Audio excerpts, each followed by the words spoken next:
વિદ્યાર્થી મિત્રો વિદ્યાન વિદ Dharmendra Thakkar YouTube channel હું ધર્મેન્દ્ર ઠક્કર આપ સૌ વિદ્યાર્થી મિત્રોનું ફરી એકવાર સ્વાગત કરું છું। વિદ્યાર્થી મિત્રો આ ચેપ્ટર ની અંદર આવતો એક one of the most time question ની આજે હું ચર્ચા કરવાનો છું કે જે one of the most twisted question માનો એક ક્વેશ્ચન આ ચેપ્ટર નો છે। આ ધ્યાન રાખજો વિદ્યાર્થી મિત્રો કે આ ક્વેશ્ચન જનરલી તમને જો શાળાકીય કક્ષાએ એકમ કસોટી કે તેમજ દ્વિતીય કસોટીની તૈયારી કરો છો તેમજ વાર્ષિક કસોટીની તૈયારી કરો છો તો આ પ્રશ્ન જે છે તમને 5 ગુણની અંદર જોવા મળી શકે છે। અને તમને કીધું કે આ ચેપ્ટર ની અંદર આવતો આ સેકન્ડ ટ્વિસ્ટેડ ક્વેશ્ચન છે કે અગાઉ મેં જે છે એ ફર્સ્ટ ટ્વિસ્ટેડ ક્વેશ્ચન જે છે એનો ભાગ મૂકી દીધો છે, માત્ર એનામાં એક ટોપિક જે છે એની હું ચર્ચા પાછળથી લેવાનો છું એટલે એને મેં પેન્ડિંગ રાખ્યો છે। પણ આ પ્રશ્ન એવો છે કે હું તમને અત્યારે એટલું કહી દઉં કે તમને પરીક્ષાના દિવસે જ્યારે પણ તમે એક સરસ મજાની યાદી બનાવો છો કે તમને સારા એવા ગુણ મેળવવા છે તો આ વિડીયો જોઈ પછી પરીક્ષા દેવા જાજો, કારણ કે આ ટોપિક જે છે ને એ બહુ જ સરસ મજાનો છે। અને હા, તમે અત્યારે ધોરણ 11 ની અંદર અભ્યાસ કરો છો, આ તમારો ટોપિક છે ને પીછું નથી મૂકવાનું, હું ગેરંટી સાથે કહું કે one of the most MP અને ઇકોનોમી ની અંદર આવતો બહુ અગત્યનો ટોપિક છે કે અલિપ્ત અર્થતંત્રની અંદર જે છે એ રાષ્ટ્રીય આવકનો જે છે એ પ્રવાહ સમજાવો। બરાબર, એમ કહેશે કે અલિપ્ત અર્થતંત્રમાં રાષ્ટ્રીય આવકનો પ્રવાહ જે છે એ ચક્રાકાર પ્રવાહ છે સમજાવો, અથવા અર્થતંત્રની અંદર જે રાષ્ટ્રીય આવકનો જે છે એ પ્રવાહ સમજાવો। શેને ધ્યાનમાં લઈ તો કે અલિપ્ત અર્થતંત્રને ધ્યાનમાં લઈ। તો આ વારંવાર શબ્દ આવ્યો કે અલિપ્ત અર્થતંત્ર એટલે શું, તો બહુ સરસ મજાની મેં એક વ્યાખ્યા એક લાઈનની લીધી છે, આપણે સૌથી પહેલા સમજી લઈએ છીએ। શું કહે છે કે જે અર્થતંત્રમાં સરકાર અને વિદેશ વેપારની કોઈ પણ ભૂમિકા હોતી નથી તે તેમજ તે સ્વાવલંબી અને સ્વનિર્ભર હોય છે, આવા અર્થતંત્રને વિદ્યાર્થી મિત્રો અલિપ્ત અર્થતંત્ર કહે છે। સરળ ભાષામાં કહું કે આની અંદર છે મુખ્ય બે વિભાગોની અંદર જે છે અર્થતંત્રની વહેંચણી કરવામાં આવી છે। સમજી લેજો, આકૃતિ તમારા સમક્ષ અહીંયા દોરેલી છે ને મેં કન્ટેન્ટ માત્ર એટલું લખ્યું છે, એનો મતલબ પહેલા તમે આટલું કન્ટેન્ટ સમજી લીધો ને તો આખો પ્રશ્ન સમજાશે। હું તમને શરૂઆતમાં કીધું અત્યારે કોઈ સાહિત્ય પડવાની જરૂર નથી, હું ગેરંટી સાથે કહું કે ગમે તેવી પરીક્ષા હશે ને, મારો શબ્દ યાદ રાખજો કે ગમે તેવી પરીક્ષા હશે તોય પણ તમને આ પ્રશ્ન 100% આવડી જશે, પણ સમજેલું હોવું જરૂરી છે। આ પ્રશ્નની અંદર જે પણ વિદ્યાર્થી ગોખે છે એનું કામ નથી, એટલે હું શરૂઆતમાં એ કહી દઉં છું કે તમને કે એક રિક્વેસ્ટ છે કે આ પ્રશ્નને ગોખતા નહીં, તમે ગોખશો ને તો છેલ્લા દિવસ સુધી જે છે ને પરીક્ષાના માહોલ સુધી છે ને તમને એ વસ્તુ વિચારવી પડશે। અને હું જે છે એવું નથી ઈચ્છતો કે પરીક્ષાની અંદર તમે બહુ વિચાર કરો આ પ્રશ્નના બાબતે, પણ સમજેલું હશે તો ઓટોમેટિક તમારી બોલપેન ચાલશે। તો અમારા શબ્દો યાદ રાખજો। સૌથી પહેલા આ ટોપિકની અંદર મેં અર્થ એટલે લીધું છે કે જનરલી એક માર્કની અંદર આવે તો વાંધો ના આવે। હવે બીજો પોઈન્ટ શું કહે છે કે આ જે અર્થતંત્ર છે એને બે મુખ્ય વિશાળ ક્ષેત્રોની અંદર વિભાજિત કરવામાં આવ્યું છે। મેં તમને જે કીધું એ સૌથી પહેલો આવે છે ધંધાદારી પેઢી, બરાબર, એટલે કે ઉત્પાદક, અને બીજો આવે છે કુટુંબ, એટલે કે જેના પાસે સાધનો હશે ને એના માલિક। હવે તમે કહેશો સાહેબ અહીંયા ઉત્પાદક ને માલિક આ શું કહેવા માંગે છે, હું બહુ બેસ્ટ થી સમજાવું છું તમને કે પાયો શું કે છે આની અંદર, કે અંદર મુખ્યત્વે બે વ્યક્તિઓ છે, મતલબ કે આપણે વિભાજિત કર્યા છે એ મુખ્ય બે વ્યક્તિ નહીં હોય પણ આપણે એને વિભાજિત બે વસ્તુની અંદર કર્યું છે વ્યક્તિના સંદર્ભમાં। કે સૌથી પહેલા એક એવો વર્ગ હશે કે જે ઉત્પાદન પેઢી હશે, ઉત્પાદન પેઢી એટલે શું, બિઝનેસ, તમને ઇંગ્લિશમાં સમજાવું તો વધુ આઈડિયા આવશે। અને બીજો હજી એક જે છે એ વિશાળ વર્ગમાં આવે છે, જે બીજો વર્ગ છે એ આવે છે વિદ્યાર્થી મિત્રો કુટુંબ।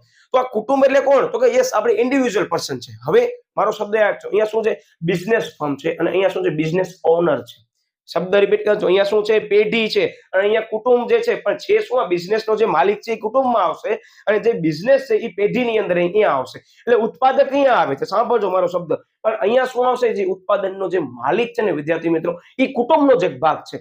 બહુ બેસ્ટ એક્ઝામ્પલ કે અત્યારે એમ સમજી લો કે કોઈ પણ એક વર્ગ છે, બરાબર, અથવા તમે કમાવતા હશો તો તમે શેમાં આવશો સાહેબ, અમે જે છે આવશું ઉત્પાદકની અંદર પણ પેઢીના સંદર્ભમાં આવશું। અને અહીંયા શું છે કુટુંબ જે છે તો તમે કુટુંબમાં આવતા જ હશો ને, એનો મતલબ કે અહીંયા જે કુટુંબ છે એનામાં કોણ હશે તો કે કુટુંબની અંદર જે છે એ વ્યક્તિ હશે કે જેના પાસે સાધનોની માલિકી હશે, બરાબર, અને આ જે છે એ એકમ જે છે એ એકમ પાસે શું હશે તો કે એની જે છે ઉત્પાદન કરવા માટે કરીને એ સાધનો એના પાસે હશે।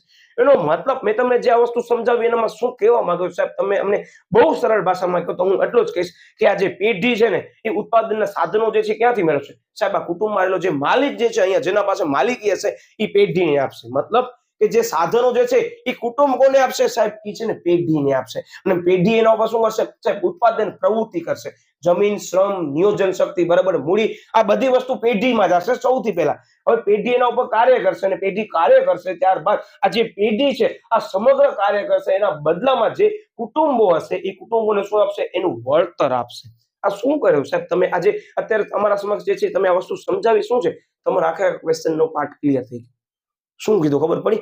આખે આખા ક્વેશ્ચન નો પાર્ટ ક્લિયર થઈ ગયો. જેને આ પેલી 2 થી 3 મિનિટ મેં તમને જે સમજાઈ ગઈ ને, તો તમારા માટે જે પ્રશ્ન છે ને એ ટોટલી ઈઝી બની ગયો. અને જે પણ વિદ્યાર્થીને એમ લાગે સાહેબ આ વસ્તુ તમને ખબર ન પડી, તો ફરી પાછો રિવાઇન્ડ કરો અને મેં જે સમજાવ્યું છે ને એ એકદમ સરસ મજાનું જોઈ લો. કારણ કે આખે આખા પ્રશ્નનો સાર ઈ તો હતો એટલે તો મેં અહીંયા આકૃતિ દોરી છે. બરાબર. હવે જોજો આકૃતિ સમજાવ્યો ને ત્યારે તમને બધી કોન્સેપ્ટ સરળતાથી ક્લિયર થશે. અત્યારે માત્ર એટલો જ મેં કોન્સેપ્ટ લીધો છે કારણ કે મને ખ્યાલ છે કે આ જે વિદ્યાર્થી ધોરણ 11 માં અભ્યાસ કરે છે એના માટે જે છે આ ટોપિક જે છે બહુ ટ્વિસ્ટેડ કહી શકાય. હા, નકર તમને એમ લાગશે ભાઈ સતત ચક્ર મેં તમને સમજાવ્યું ને સતત આમ જ ફર્યા કરે. જોજો સૌથી પહેલા અહીંયા ધ્યાન આપજો. શું કહે છે કે યસ 2 ક્ષેત્રોમાં વિભાજિત કરવામાં આવ્યો છે. એક છે ધંધાદારી પેઢી, એટલે કે અહીંયા શું તમને લખી દઉં ઉત્પાદન, અને બીજો શું છે કુટુંબ, એટલે કે સાધનોના માલિકો કે જેના પાસે સાધનો રહેલા હશે. તો અલ્ટિમેટલી સાધનનો માલિક જ ગણાય ને, કે આ સાધનોની માલિકી કોની હશે? સાહેબ કુટુંબમાં રહેનાર જે વ્યક્તિ હશે ને એની હશે. જમીન છે કોની હશે? સાહેબ કુટુંબમાં રહેનાર જે વ્યક્તિ હશે એની હશે. તો એ જમીનનો ઉપયોગ ક્યાં કરશે? સાહેબ એ પેઢીમાં કરશે ને. બરાબર. હું તમને જે સમજાવું છું હવે વસ્તુ ખબર પડે છે ને. માલિક અહીંયા હશે પણ ઉપયોગ આ લોકો કરશે. ઉપયોગ આ લોકો કરશે ને બદલામાં શું ચૂકવશે એ લોકોને? યસ સાહેબ એનો વળતરનું સ્વરૂપ ચૂકવશે. એનો મતલબ કે ઉત્પાદનના સાધનોનું વર્ગીકરણ આપણે ચેપ્ટર નંબર 2 માં સમજ્યા હતા ને અગાઉ, એ જ અગાઉના ચેપ્ટરમાંથી જે કોન્સેપ્ટ છે એને ઉપાડ્યો છે ને અહીંયા રાષ્ટ્રીય આવકનો સંદર્ભ સમજાવવામાં આવ્યું છે. એનો મતલબ કે રાષ્ટ્રીય આવકનો જે પ્રવાહ જે છે ને વિદ્યાર્થી મિત્રો એ સતત ફર્યા કરે છે. એ આખા પ્રશ્નની અંદર કહેવા માંગે છે. તો આની આપણે સમજૂતી હવે લઈએ છીએ અને તમને કહી દઉં બહુ બેસ્ટ એડવાન્સ તમને લઈ જવાનો છું. એટલે મહેરબાની કરી તમે અત્યારે કોઈ પણ સાહિત્ય ઉપાડતા નહીં. આખા સાહિત્યનો કન્ટેન્ટ જે છે ને આટલામાં છુપાયેલો છે. બરાબર. અને હજી વસ્તુ જે છે કન્ટેન્ટનું લખવાનો છું, પણ આ આકૃતિ કેવી રીતે સમજાવવાની છે ને, કે પરીક્ષા અંદર કેવી રીતે દોરવાની છે ને એ હું તમને અહીંયા સમજાવવાનો છું. તો સૌથી પહેલા એમ સમજી લો કે પરીક્ષામાં જ્યારે પણ આ પ્રશ્ન તમને દેખાય છે તો મેં તમને કીધું સૌથી પહેલા શું કરવાનું? સાહેબ સૌથી પહેલા લખવાનો અર્થ અને બે છે મૂકે 2 વિશાળ ક્ષેત્રોમાં વિભાજિત કરો છે. 2 વિશાળ ક્ષેત્રોના નામ આપો. પછી દોરો આકૃતિ, અને આકૃતિની અંદર શું કરવાનું છે મારો શબ્દ યાદ રાખજો કે સૌથી પહેલા તમને છે ને આ 2 વસ્તુ જે છે એ મસ્ત મજાની સપ્લીની અંદર સારા એવા પેજની અંદર કવર કરી લેવાની. આકૃતિ બહુ અગત્યનો ભાગ ભજવે છે આની અંદર. બરાબર. ઓકે. જેમાં શું આવશે? સાહેબ આવશે ઉત્પાદક અને બીજો આવશે અહીંયા કુટુંબ. બરાબર. હવે ઉત્પાદક એકમ કાઉન્સમાં શું લખી નાખવાનું? સાહેબ તમે તો કીધું અત્યારે પેઢીઓ આવશે જે ઉત્પાદન કરશે. તો આ ઉત્પાદનના સાધનો આપશે કોણ? સાહેબ આ ઉત્પાદનના સાધનો જે છે ને એ કુટુંબ હશે. જે કુટુંબની અંદર કોણ રહેલો હશે? તો કે જે સાધન ધરાવે છે ને એનો માલિકી ધરાવનાર વ્યક્તિ રહેલો હશે. મેં તમને શું કીધું ખબર પડી કે સાધનોની માલિકી કુટુંબ પાસે હશે, પણ જાશે ક્યાં? સાહેબ એ ધંધાની અંદર એકમ પાસે જશે. તો એકમ આયરો જેમાં કોણ છે વ્યક્તિ? સાહેબ ઉત્પાદક ગણાય. બરાબર. કુટુંબ ગણાય નહીં. આ વસ્તુ ક્લિયર થઈ? ઓકે. યસ. એટલે આ 2 જ વસ્તુ મેં અત્યારે અહીંયા લખી છે અને તમને પરીક્ષામાં જે છે આ 2 જ વસ્તુ લખવાની. આ કોઈ એરો અત્યારે કરવાની જરૂર નથી. હું તમને કહી દઉં છું, હું સમજાવીશ પછી હું આ એરો કરવાનો છું. બરાબર. અત્યારે તમને બોર્ડ ઉપર દેખાતો હશે પણ હું તમને કહીશ કે જોવો હવે આ નંબરનો એરો કરવાનો. તો સૌથી પહેલા જે છે એ એક મેં સરસ મજાનો મેઇન પોઈન્ટ આપ્યો છે કે વિદ્યાર્થીઓને સમજાવવા માટે કરી અને સૌથી પહેલો મેઇન ટોપિક એ છે કે તમને ખબર હોવી જોઈએ કે ઉત્પાદનના જે છે એ સાધનો છે. બરાબર. તમને બધાને ખ્યાલ છે ઉત્પાદનના સાધનમાં શું હશે? સાહેબ જમીન, મૂડી, શ્રમ, નિયોજન શક્તિ. તો આ બધા કોના પાસે હશે? સાહેબ એ બધા કુટુંબ પાસે હશે. નહીં માલિક હશે એ પણ એક કુટુંબનો જ ભાગ કહેવાય. બરાબર. પરીક્ષામાં લખતા નહીં, હું તમને સમજાવવા માટે કરીને આ વાક્ય રચનાનો પ્રયોગ કરું છું. જેમાં સૌથી પહેલો એમ જ કે છે મેઇન મુદ્દો આપવાનો કે જે પેઢી છે, બરાબર, કાઉન્સમાં શું છે? સાહેબ ઉત્પાદક એકમ છે અને બીજો છે કુટુંબ પાસેથી ખરીદ છે. એનો મતલબ કે જે પેઢી છે આ ઉત્પાદનના સાધનો ક્યાંથી લાવશે? સાહેબ અહીંયા જે પેઢી રહેલી છે એ પેઢી મતલબ કે સાહેબ જે એકમો જે છે આ ઉત્પાદનના સાધનો જે છે ક્યાંથી લાવશે? સાહેબ કુટુંબ પાસેથી લાવશે. એટલે સૌથી પહેલો શું થયું? સાહેબ કુટુંબ પાસેથી અહીંયા આમ લાવે છે. સૌથી પહેલો એરો તમને શું કરવાનો કે જે સાધનની માલિકી જે છે, જે સાધનો જે છે એ કુટુંબ કોને આપે છે? યસ સાહેબ ઉત્પાદક એકમ એટલે કે પેઢીઓને આપે છે. મેં કાઉન્સમાં 2 વસ્તુ લખી છે. બરાબર. શેના માટે આપે છે? સાહેબ ઉત્પાદન પ્રવૃત્તિ કરવા માટે આપતું હશે. તો આ ઉત્પાદન પ્રવૃત્તિ કરવા માટે કરી અને કયા કયા સાધનો જે છે ઉત્પાદનના જે છે આપણને જોઈએ? સાહેબ બહુ ઈઝી ક્વેશ્ચન છે. શું છે? સાહેબ સૌથી પહેલો જમીન, પછી મૂડી, પછી શ્રમ, નિયોજન શક્તિ. પહેલો મુદ્દો છે અહીંયા ક્લિયર. મેં શું કર્યું? અહીંયા આકૃતિ તમારા સમક્ષ અહીંયા દોરીને રાખી હતી, પણ આ જે પહેલો પોઈન્ટ છે ને હવે તમને દોરવાનું કે કુટુંબો જે છે એ સાધનોની જે માલિકી પોતા પાસે રહેલી હશે એ સાધનો જે છે એ પેઢીઓને આપશે. એટલે કે એકમને આપશે. ઉત્પાદક એકમને આપશે. બરાબર. તો લખવાનો શું? યસ. તો કે પેઢી એટલે કે ઉત્પાદક એકમ જે છે એ કુટુંબ પાસેથી ખરીદશે. પહેલો મુદ્દો. બરાબર. શું? તો કે સાહેબ ઉત્પાદનના સાધનો તમે હેડિંગ આપ્યો એ તો લખવાનો કેમ છે? ધ્યાન આપજો. હવે વાક્ય રચના કહું છું કે ઉત્પાદનના સાધનો જે છે એ પેઢી એટલે કે કોણ ઉત્પાદક એકમ જે છે એ કુટુંબ પાસેથી ખરીદશે. મેં તમને અહીંયા ખરીદીને દેખાડ્યું. ઓકે સાહેબ, પહેલો એરો થયો ક્લિયર. હવે જેનો ઉપયોગ કરીને ધંધો જે છે એ શું કરશે સાહેબ? ધંધો ઉત્પાદન કરશે. અને આમ જે છે સાધનોનો પ્રવાહ, વર્ડ શું આવ્યો અહીંયા સાહેબ? આ જે સાધનોનો પ્રવાહ છે, મતલબ સાધનોનો જે પ્રવાહ છે એ ક્યાંથી આવ્યો સાહેબ? કુટુંબથી પેઢી તરફ આવ્યો. પહેલો મુદ્દો ખબર પડી કે સાધનોનો પ્રવાહ જે છે કુટુંબથી પેઢી તરફ આવે છે. એનો મતલબ કે સાધનોનો પ્રવાહ અલિપ્ત અર્થતંત્રની અંદર કેવી બાજુએથી હશે સાહેબ? સાધનો, કુટુંબ, પેઢી તરફ. આમ યાદ રાખવાનું. આ હું વારંવાર જે ચર્ચા કરું છું બહુ પ્રેક્ટિકલી સમજાવું છું, કારણ કે મને ખ્યાલ છે વિદ્યાર્થી મિત્રો કે આ ટોપિક છે ને 5 માર્ક્સ ની અંદર આવે ને ત્યારે બહુ સરસ મજાનું જે છે પેપર બન્યું કહેવાય. એટલે ધ્યાન રાખજો. બરાબર? ઓકે, એના પછી મુદ્દો આવે છે. હવે ધ્યાન રાખજો, આપણે સાધનનો ઉપયોગ કરી લીધો. કોણ છે અહીંયા સાહેબ? ઉભા છે. એનો મતલબ સાહેબ આપણે ઉત્પાદક છીએ. હવે સામે કોણ હશે સાહેબ? સામે કુટુંબ હશે. હવે આપણે જે છે કુટુંબ પાસેથી આ વસ્તુ લીધી, સાંભળજો, તો કુટુંબ શું કહેશે? કંઈક તો અમને આપો. તો આપણે એ લોકોને વળતરના સ્વરૂપમાં હવે શું આપશું? હું અહીંયા આવી જાઉં છું. તમને શું દેખાય છે સાહેબ? ભાડું, વ્યાજ, વેતન અને નફો. આ ઉત્પાદનના સાધનોને ચૂકવવામાં આવતું વળતર. ચેપ્ટર નંબર 2 અહીંયા રિપીટ થાય છે. ફરીથી રિપીટ કરી દઉં. અહીંયા કોણ છે સાહેબ? અહીંયા ઉત્પાદક છે. જે પેઢી જે છે, બરાબર, એકમ જે છે એ ઉત્પાદન કરશે. આ ઉત્પાદન કરવા માટે સાધન જે છે ક્યાંથી આવશે સાહેબ? સામે કુટુંબ છે ને આપણને આપશે. હવે કુટુંબ આપણને આપશે ને ઉપયોગ કરવા માટે કહીએ તો આપણે શું ચૂકવવું પડશે સાહેબ? આપણે એને વળતર ચૂકવવું પડશે. અને વળતરમાં શું આવશે સાહેબ? ભાડું, વ્યાજ, વેતન અને નફો. એટલે હવે ધ્યાન રાખજો કે અહીંયાથી 2 નંબરની એક્ટિવિટી તમને શું કરવાની? હવે તમને દોરવાની પરીક્ષાની અંદર. જોયો મેં શું કર્યો? સૌથી પહેલા આ જ એરો દોર્યો, પછી શું કર્યો સાહેબ? તમે આ એરો દોર્યો. હવે સમજૂતી આપો. જુઓ શું કે છે. યસ, તો કે આમ જે છે એ નાણાંનો પ્રવાહ જે છે એ સૌથી પહેલા જે છે યાદ રાખજો શું છે? તો કે પેઢી જે છે એ કોને આપશે? કુટુંબને આપશે. અહીંયા કયો પ્રવાહ આવી ગયો સાહેબ? અહીંયા નાણાંનો પ્રવાહ આવી ગયો. અને અહીંયા શેનો પ્રવાહ આવ્યો હતો સાહેબ? અહીંયા સાધનોનો પ્રવાહ આવ્યો હતો. જોવો, મેં માત્ર 2 જ વસ્તુના કોન્સેપ્ટ માટે કરીને આ સમય ફાળવ્યો હતો. આના પછી આપણે ટોપિક લેવાના જ છે આ વિડીયોની અંદર, પણ મને તમને જે બેઝ સમજાવવાનો હતો ને એ બેઝ સંપૂર્ણ આ ક્વેશ્ચનનો અહીંયા પૂરો થાય છે. હવે જે છે આપણે પરીક્ષા અંદર કેમ પ્રશ્ન લખવાનો છે ને એ અહીંયા સમજૂતી આપવાની છે. એનો મતલબ કે આ આકૃતિ શું કહેવા માંગે છે ખબર છે? આકૃતિ એટલો જ કહે છે કે એ આપણા અર્થતંત્રની અંદર, અલિપ્ત અર્થતંત્રમાં જે છે એ 2 વિશાળ વિભાગની અંદર વર્ગીકૃત કરવામાં છે. એક કોણ છે સાહેબ? એક છે પેઢી, બરાબર, જે ઉત્પાદકો છે, જે શું કરવાના છે સાહેબ? એ ઉત્પાદન કરવાના છે. પણ સાહેબ જે ઉત્પાદન કરવા માટે કરીને જે સાધનો જોઈતા હશે કોના પાસે રહેલા છે સાહેબ? એ સમાજમાં રહેલ કુટુંબ પાસે જોઈતા હશે. જુઓ, આમ સરસ મજાનું યાદ રાખવાનું. હવે આ કુટુંબ જે છે શું કરશે સાહેબ? એ એકમોને બધા સાધનો આપશે. એટલે સાધનોનો પ્રવાહ અહીંયાથી આવ્યો, કુટુંબથી પેઢી તરફ આવ્યો. પેઢી જે છે એનો ઉપયોગ કરી ઉત્પાદન કરશે. અને ઉત્પાદન કરી અને જે કુટુંબો છે એને શું કરશે સાહેબ? એ લોકોને વળતર સ્વરૂપે આપશે. એને આપશે ભાડું, વેતન, વ્યાજ અને નફો. પ્રશ્ન થયો પૂરો. અહીંયા મેઇન કોન્સેપ્ટ કવર થઈ ગયો. હવે તમે મને કહો કે આ જે વિદ્યાર્થી આજની તારીખની અંદર આ જે પ્રશ્નને ગોખતા હતા એ વ્યાજબી કહેવાય સાહેબ? ન કહેવાય. આટલું સરળ સમજૂતી મેં તમને આપી છે અને તમને એમ કહો કે સાહેબ આ બહુ જ અઘરો પ્રશ્ન છે, તો હવે અઘરો નથી. આપણે પ્રેક્ટિકલી આ વસ્તુને સ્ટોરી વાઇઝ મેં તમને સમજાવી છે. મેં તમારા સમક્ષ જે છે એ અલગ પ્રકારની યુનિક રીતે મૂકેલું કારણ એ છે, મને ખ્યાલ છે કે તમે જે વિદ્યાર્થી વિડીયો જોઈને ગયા છો પરીક્ષાના દિવસે એને પણ આ વસ્તુ યાદ હશે. પહેલા અહીંયાથી અહીંયા હતા, પછી અહીંયાથી ઉઆ. એનો મતલબ આ અહીંયાથી ઉઆ શું હતો સાહેબ? આપણે વળતર ચૂકવ્યો. તો આમ પરીક્ષાની અંદર તમને આકૃતિ સરળ ભાષામાં જે છે એ સમજાવી શકશો. હવે તમને કરવાનું કાંઈ નથી. જુઓ, અહીંયા મેં 2 એરોનો અત્યારે ઉપયોગ કર્યો નથી. પહેલે એવું હોય તમે આનો સ્ક્રીનશોટ લઈ શકો છો, પછી હું આ કન્ટેન્ટને ઇરેઝ કરી નાખીશ, કારણ કે મેઇન કોન્સેપ્ટ તમને સમજાઈ ગયો છે.